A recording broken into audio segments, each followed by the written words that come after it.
Beetroot வச்சு தான் பிரியாணி செய்ய போகிறோம். வாங்க எப்படி செய்யலான்னு பார்க்கலாம். கடலெண்ணெய் ஊற்றிருக்கேன் 3 டேபிள் ஸ்பூன். எண்ணெய் நல்லா சூடாகட்டும். நெய் ஒரு 2 டேபிள் ஸ்பூன் விட்டுக்கலாம்.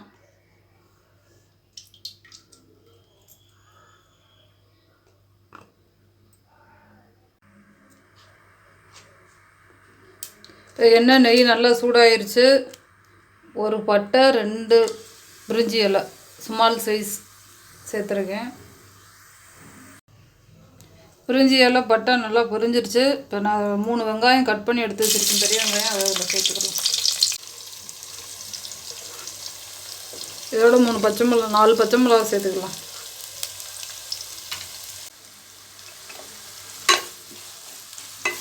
ஆனியன் நல்லா ஃப்ரை ஆகணும், நல்லா கோல்டன் ப்ரௌன் கலர் வரணும். அப்போ தான் நல்லா டேஸ்ட்டாக இருக்கும் பிரியாணி. ஆனியன் வாங்குறது கல் உப்பு சேர்த்துக்கலாம்.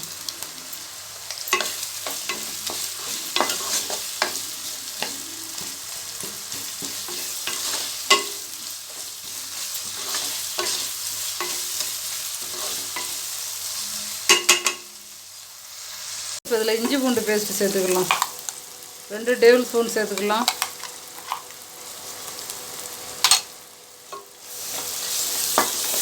நல்லா அது 1 நிமிஷம் நல்லா எண்ணெயிலே நல்லா வதங்கட்டும்.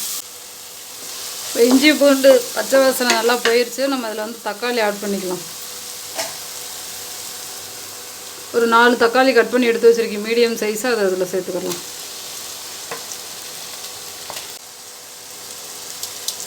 கொஞ்சமாக சேர்த்துக்கலாம். தக்காளி வதங்கட்டும். ஒரு மூடி போட்டு மூடி வச்சிடலாம். ஒரு 5 மினிட்ஸ் நல்லா வதங்கட்டும். தக்காளி வதங்கிருச்சான்னு ஓப்பன் பண்ணி பார்க்கலாம். தக்காளி நல்லா வதங்கிருச்சு. இப்போ தக்காளி நல்லா வதங்கிருச்சு. நான் 2 பீட்ரூட், அதாவது 1/4 கிலோ எடுத்து நல்லா தோல் சீவிட்டு கழுவிட்டு மிக்ஸி ஜாரில் போட்டு அரைச்சி எடுத்து வச்சுருக்கேன். இதை அதில் சேர்த்துக்கலாம்.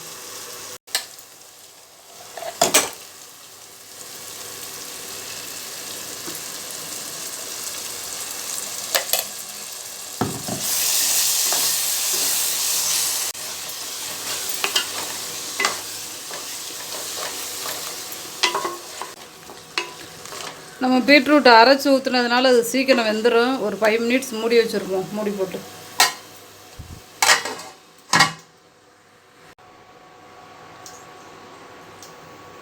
பீட்ரூட் வெந்துருச்சான்னு ஓப்பன் பண்ணி பார்க்கலாம். நல்லா வெந்துருக்கு.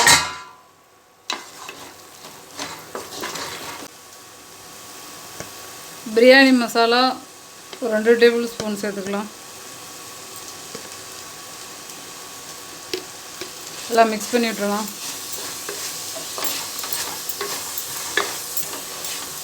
இல்லை மஞ்சள்தூள் ஒரு 1/2 டீஸ்பூன் சேர்த்துக்கலாம். எல்லாம் மிக்ஸ் பண்ணி விட்டுருவோம். 1/2 லெமன் இதில் சேர்த்துக்கலாம், ஜூஸு.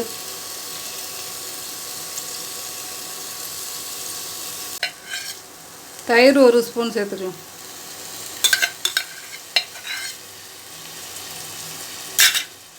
எல்லாம் மிக்ஸ் பண்ணி விட்டுலாம். ஒரு கப்பு அரிசி எடுத்து நல்லா ஊற வச்சு எடுத்து வச்சுருக்கேன். 10 நிமிஷம் தண்ணிலாம் கரெக்டாக எடுத்து வச்சுருக்கேன். அதை சேர்த்துக்கலாம். பாஸ்மதி ரைஸ்.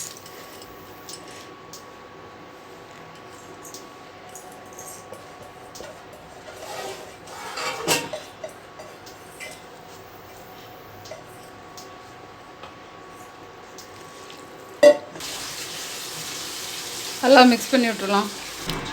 உப்பு காரம்லாம் சரியாக இருக்குது. இப்போ மூடி வச்சிடலாம். மூடி போட்டு கொதி வரட்டும். இப்போ எல்லாம் கொதிச்சிட்ருக்கு. இப்போ நம்ம இதில் புதினா ஒரு கைப்பிடி அளவு, கொத்தமல்லி ஒரு கைப்பிடி அளவு சேர்த்துக்கலாம்.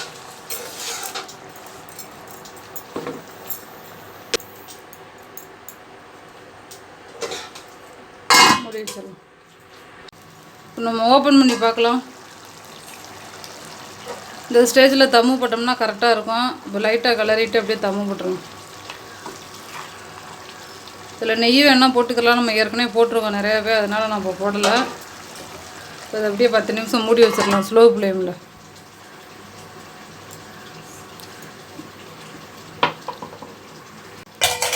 வெயிட் போட்டுடலாம்.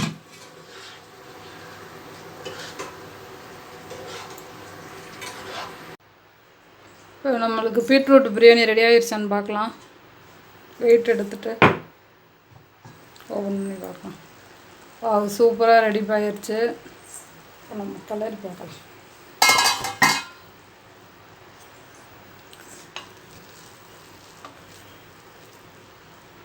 உடையவே இல்லை.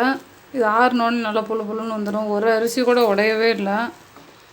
இது வந்து தண்ணி வந்து கரெக்டாக வைக்கணும். அப்போ தான் வந்து அந்த பிரியாணியோட ஸ்ட்ரக்சர் வந்து கரெக்டாக வரும், அரிசி உடையாமல் வரும்.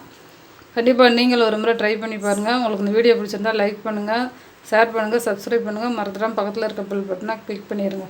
தேங்க்ஸ் ஃபார் வாட்சிங்.